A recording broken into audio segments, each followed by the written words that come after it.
자, 이제 이어서 중국의 근대화 과정을 살펴보도록 하겠습니다. 첫 번째로 태평천국운동, 그다음 양무운동, 변법 자강운동, 그다음 페이지에 의화단운동, 광서신정, 신해혁명까지 쭉 살펴보겠습니다. 자, 일단 앞선 영상에서 아편전쟁, 두 차례의 전쟁을 거치면서 중국이 문을 열게 되었다라는 부분 살펴봤고요. 그 이후의 내용입니다.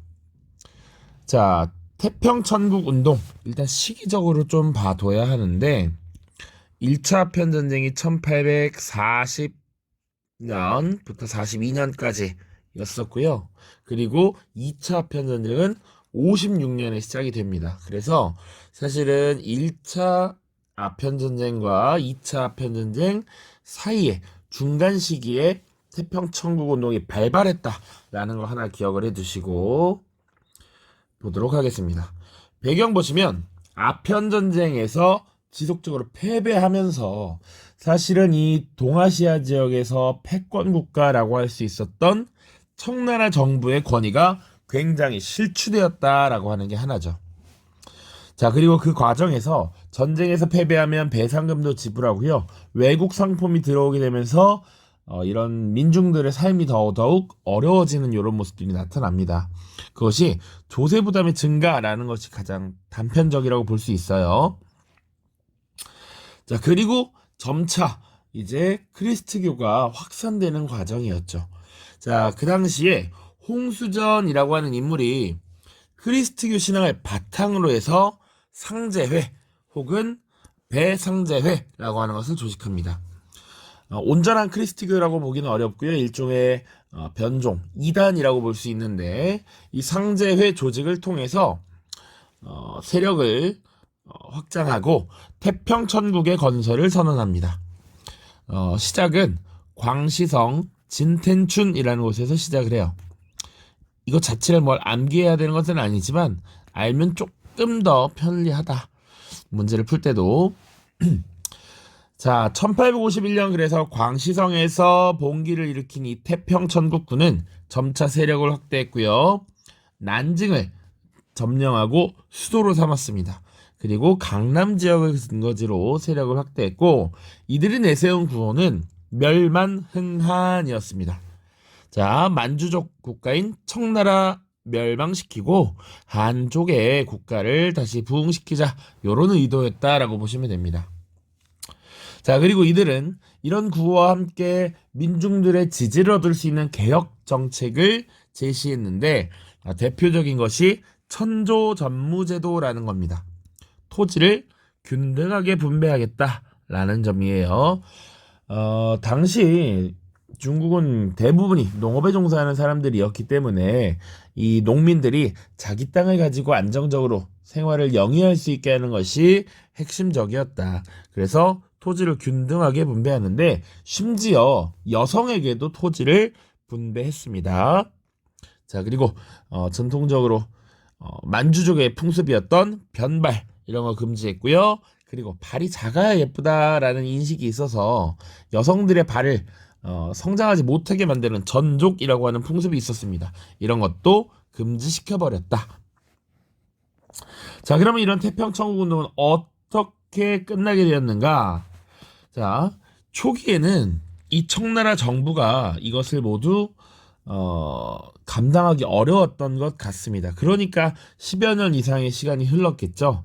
자, 그리고 사실은 이미 이 사태를 보고 있었던 영국이나 프랑스 같은 외국 세력들은 이 사태를 관망하고 있었습니다. 청나라 정부와 태평천국군이 대립하면서 서로 힘을 약화시키는 게 서양 열강의 입장에서는 그게 뭐 나쁜 일이 아니니까 이렇게 관망하다가 중립을 지키고 있다가 1860년에 베이징 조약을 체결하고 서양 열강과 청나라 정부가 우호적인 관계로 돌아서면서 청나라 정부를 지지하는 이런 태도를 보이게 됐고요. 그래서 이후에는 그 서양의 무기들을 제공하고 판매하는 이런 모습들도 함께 나타나죠.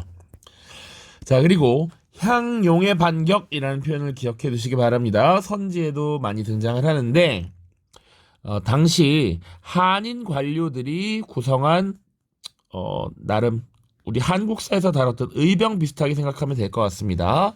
한인 관료들이 구성한 이 진압군이었고요. 대표적인 관료들이 누구 있냐면 증국번 그리고 이홍장 같은 인물들이 있습니다.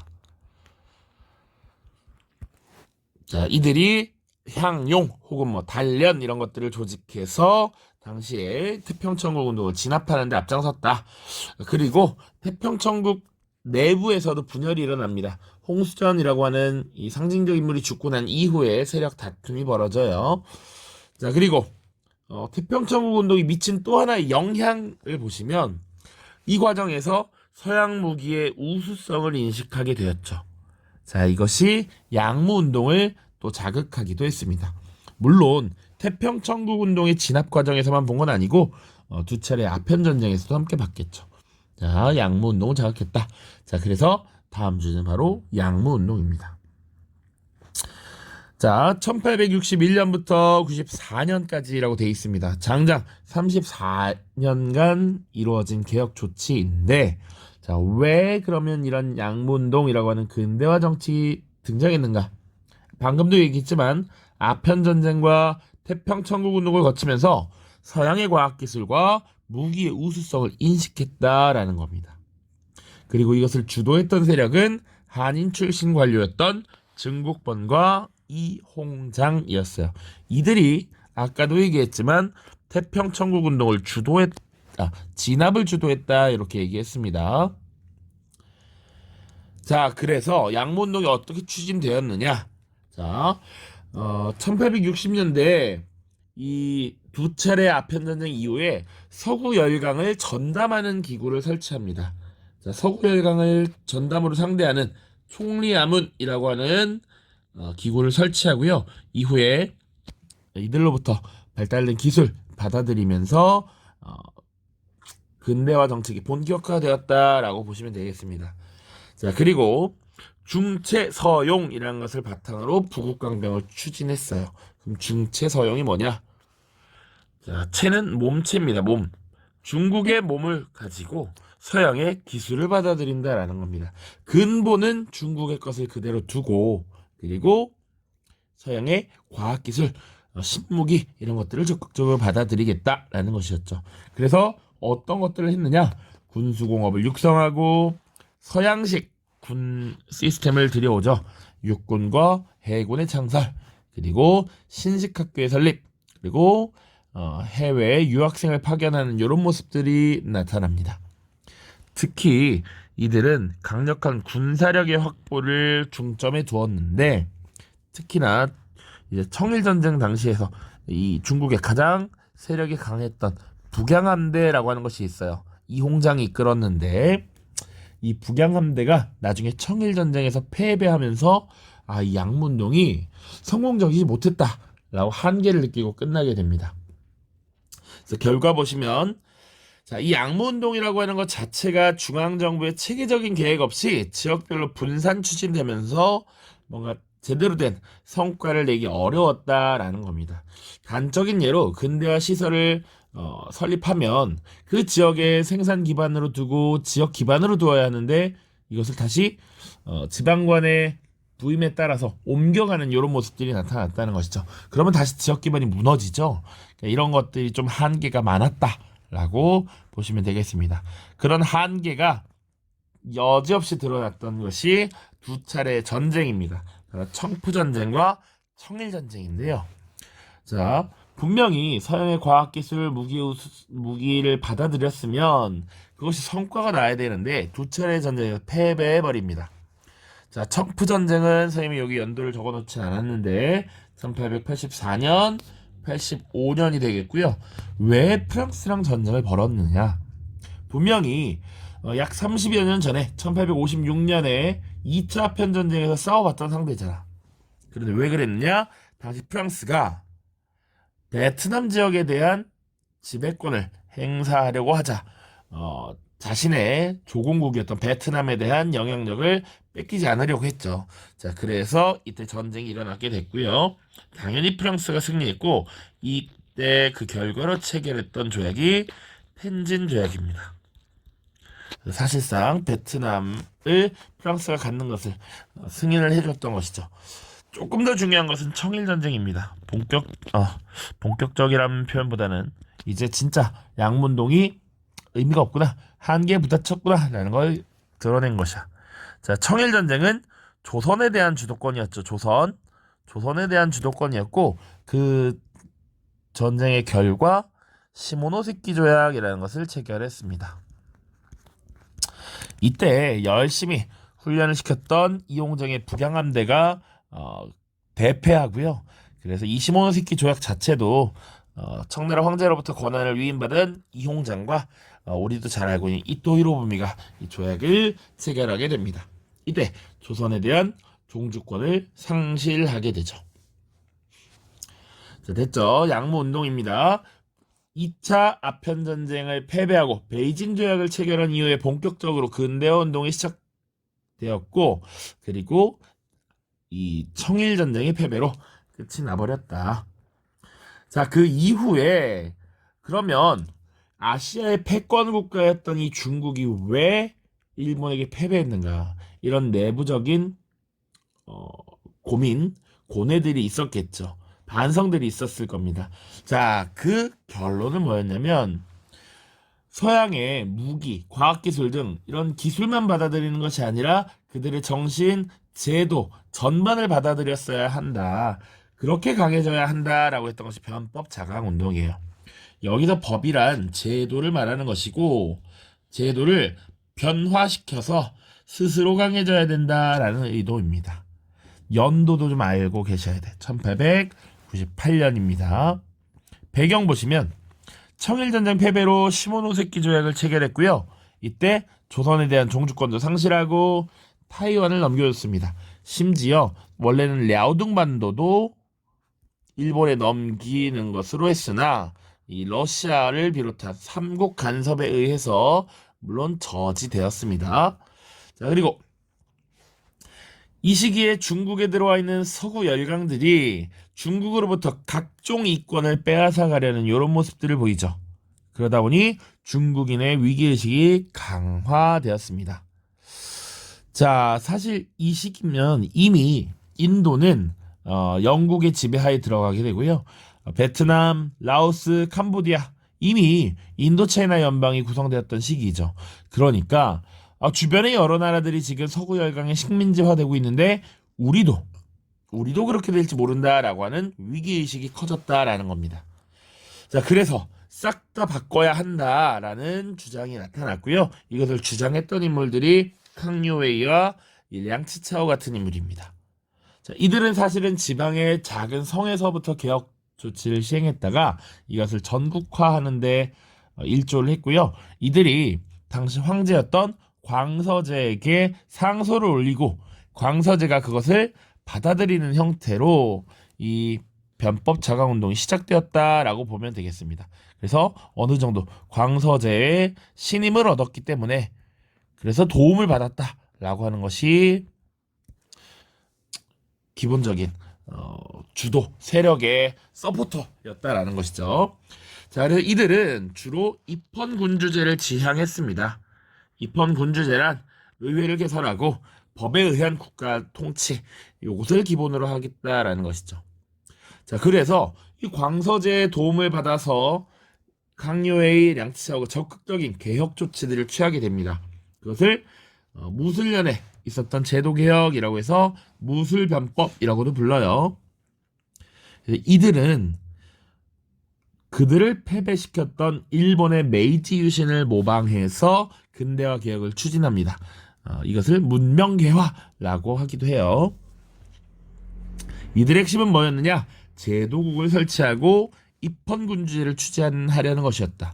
그리고 이것도 기출이 된 적이 있습니다. 과거제 개혁을 시도했다. 왜? 과거제라고 하는 제도 자체가 일단 유학 공부를 해서 그것에 대한 시험을 보고 그 성적으로 관료를 선발하는 것이었는데, 이런 틀에 그냥 박힌 성리학 유학 공부에서 관료를 뽑는 것, 이거 국가의 부강에 전혀 도움이 되지 않는다라는 것이었죠. 과거제가 개혁되어야 신교육 실시가 가능했다라고 본 겁니다. 자, 그러나 이런 변법 자강 운동은 기존의 기득권을 가진 세력들의 권력을 빼앗는다는 측면에서 반발을 불러일으킬 수밖에 없었어요. 그래서 당시 황제의 큰엄마뻘입니다. 서태후 그리고 당시 군권을 가졌던 위안스카이 등이 이제 반발을 하면서 결국 실패했다. 이들의 반발 그리고 이 반발을 했던 세력들이 변법을 주장했던 개혁파 관료들을 체포하고 구금하고 때려잡는 이런 모습들이 나타나요. 그것을 무술정변이라고 합니다. 그래서 기존에 개혁을 추진했던 인물들이 딱 100일 정도 권력을 잡았다라고 해서 100일천하라고도 불러요. 자, 다음입니다. 그럼 그 이후엔 또 어떻게 됐느냐? 바로 다음 해입니다. 변법 자강 운동은 실패했고요. 열강의 이권 침탈은 계속됩니다. 그러다 보니 이것은 다 외국 놈들이 들어와서 저 서양 놈들이 들어와서 그런 거야 라는 반외세 감정이 심화되었고 당시 백년교 계통의 의화단이라고 하는 조직이 점차 확산되면서 이들이 반크리스트교, 반제국주의 운동을 전개했습니다. 정해 과정 보시면 부청 멸량을 구호로 내세웠대. 자, 이 부자는 돕다라는 거야. 돕다. 그래서 청나라를 돕고 누구를 멸망시키자? 양놈들을 멸망시키자라고 했던 겁니다. 그래서 이들은 보통 반크리스트교, 반제국주의 운동을 벌였기 때문에 외국인들 공격하고요. 교회를 주로 공격했습니다. 자, 지금 의화단 세력이 이렇게 교회를 부수고 외국인을 공격하는 모습을 봤어. 이때 청나라의 기득권 세력이었던 서태후를 비롯한 보수파 세력은 이렇게 반외세 감정이 심한 이 상황에서 사실상 이들을 활용해서 서구 열강 세력을 밀어낼 수도 있지 않을까라는 망상을 하게 됩니다. 그래서 이들이 베이징까지 진출해서 외국의 공관을 습격하게 되죠. 자, 그런데 이 의화단 운동을 결국 진압당하게 됩니다. 자신들의 공관을 지켜야 했기 때문에 영국과 일본을 비롯한 8개국 연합군에 의해서 진압이 되고요. 결국 수도였던 베이징까지 점령당하게 된다. 그래서 그 결과 중국과 이 8개국 연합군은 신축조약이라고 하는 조약을 체결하게 되고요. 베이징 의정서라고도 부릅니다. 주요 내용 하나만 기억하면 돼. 외국 군대의 베이징 주둔 허용. 이거 선지에 겁나 잘 나옴. 엄청 잘 나옴. 자, 그리고 조금 더 부가하자면 최초의 의화단 운동의 시발점이라고 하면 산동지방에서 시작됐다 정도까지 보시면 되겠습니다. 교과서에도 표현이 나와 있습니다.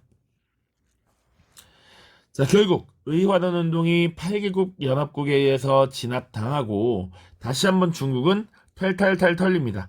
이젠 진짜 우리가 식민지로 전락할 수밖에 없겠다라는 위기의식에 어거지로 지금 이제 개혁 조치를 취했다라고 보시면 돼. 그것이 광서제라고 하는 황제 때 이게 연호니까요. 이뤄진 새로운 정치 개혁이라고 해서 광서신정이라고 부릅니다. 의화단 운동에서 패배한 이후 서태후를 비롯한 보수 세력들은 이거 어쩔 수 없이 하긴 해야겠구나 라는 필요성을 인식하게 됩니다. 자, 그래서 신식교육 제도를 도입해서 실제로 과거제를 드디어 폐지하게 됩니다. 이거 원래 변법 자강 운동 당시에 추진하려고 했던 것인데 결국 실패하고 끝났는데 이때 폐지가 되었다. 그리고 신식군대 편성했고요. 상공업 발전을 추진했습니다. 또 입헌제 국가를 수립하기 위해서 흠정헌법 대강이라고 하는 일종의 헌법을 발표합니다. 1908년이고요. 그리고 다음에 자의국이라고 하는 일종의 의회 비슷한 것을 설치합니다. 자, 그럼에도 불구하고 사실은 너무 뒤늦은 개혁 조치에 이 청나라에 대한 반발은 수그러들지 않았습니다. 자, 그래서 결국 이제 청왕조를 무너뜨리고 민중을 중심으로 한 국가를 만들기 위한 노력이 벌어지는데 그것을 우리가 신의 혁명이라고 합니다. 신해년에 벌어진 혁명이라서 그래요. 연도 당연히 알아야 되고. 자, 그럼 신해혁명이 일어난 배경은 무엇이냐? 청나라 왕조의 개혁이 불만족스럽다라는 것이지. 이거 과거제 폐지 그리고 헌법 발표 이거 너무 늦었어. 우리가 하자고 했을 때 안 하더니 겨우겨우 그냥 울며 겨자 먹기로 그냥 하는 거 그거 받아들일 수 없어. 그래서 청왕조의 타도를 목표로 한 혁명 운동이 확산됩니다. 특히 이것을 주도했던 인물 순원이라고 하는 인물 기억해 두시고요. 이 순원은 1905년에 이미 중국 동맹회를 결성을 해서 혁명을 통한 한족의 국가를 만들자라고 했던 것입니다. 자, 그리고 한족을 중심으로 하는 공화국 건설을 목표로 한 것이다. 그리고 그의 사상이 체계화되는데 그것이 삼민주의라고 하는 형태로 정리가 됩니다. 삼민주의가 뭐냐? 밑에 나와 있습니다. 자, 순원이 중국 동맹회의 기간지였던 민보라고 하는 이 일종의 잡지를 만들면서 소식지를 만들면서 첫 발간사에 썼던 내용입니다.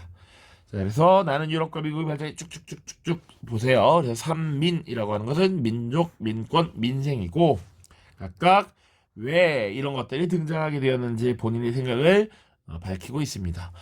우리는 오른쪽에 시간이 많지 않으므로 민족주의, 순원이 주장한 민족주의 뭐냐? 만주족의 청왕조를 타도하고 한족의 국가를 수립하자. 그 국가는 이제 더 이상 왕조가 아니라 공화국을 의미합니다. 민권주의는 참정권을 모든 국민에게 평등하게 부여하자라는 겁니다. 민권주의. 세 번째, 토지를 인민에게 균등분배하여 경제적 불평등을 해소하자. 이것이 민생주의가 되겠습니다. 됐죠? 전개 과정 다시 볼 텐데 원래 역사적 사건이라는 게 항상 뭐 의도한 대로 되는 것이 아니고요. 우연에 의해서 발생하기도 합니다. 자, 당시 청나라 정부가 외국에게 막대한 배상금을 지불해야 했는데 그 돈이 없었단 말이죠. 그래서 서구 열강이나 민간 자본이 지은 철도가 있었어. 이것을 국가의 소유로 강제로 돌려버리려고 했습니다. 그러면 민간 자본들은 자신의 자본을 투여해서 만든 시설이 국유화되는 건 재산을 뺏기는 것이죠. 이에 대한 반대 운동이 커졌고요. 특히 우창 지역에서 지금의 우한입니다. 코로나의 성지 그곳이죠. 신군에 의한 봉기가 발생했고 이것이 전국으로 확산됐습니다. 1911년 10월에 신해혁명이 드디어 발발했다. 자, 그리고 1912년이 되면 12년이라고 하는 건 좀 그렇고요. 아무튼 신해혁명이 일어났다. 그리고 그들은 중화민국의 수립을 내세웠고요. 이 혁명 세력이 난징을 점령하고 사실상 난징을 초기 수도로 삼았다라고 보시면 됩니다. 그리고 순원을 임시 대총통으로 추대했습니다. 요 오타입니다. 이렇게 바꾸셔야 되죠. 자, 청나라 왕조의 입장에서는 이 신해혁명 자체가 반란이죠. 일종의 반란이야. 이것을 진압해야 돼. 그래서 군사권을 가진 위안스카이를 파견해서 이 신해혁명을 진압하도록 합니다. 그런데 이 위안스카이가 명령을 따르지 않고 혁명군과 협상을 하게 되죠. 그래서 청황제를 퇴위시키는 조건으로 본인이 임시대총통으로 추대가 됩니다. 그 뒤에 위안스카이는 스스로 다시 황제가 되기 위해서 황제제도의 부활을 시도했으나 결국 사망했습니다. 이것을 제제운동이라고도 부릅니다. 그리고 이후에 위안스카이의 뭐랄까요, 부하들이 넓은 이 중국 영토를 서로 나누어 갖기 시작해요. 그것을 군벌 세력이라고 합니다. 그래서 군벌 세력에 의해서 중국이 분열되었죠. 그러니까 군벌은 일정 정도의 영토를 자신들이 영향력을 행사하는 구역으로 갖고 그 지위 근거가 이제 군사가 되는 것이죠. 그래서 이렇게 살펴봤고요. 이제 교과서도 보고 문제도 풀어야 됩니다. 그 전에 여기 스스로 정리하기. 선생님이 지금 여기 정답을 다 띄워놨는데 여러분들이 공부하면서 내용을 정리해야 하는 부분이죠. 성실하게 잘 하시길 바랍니다.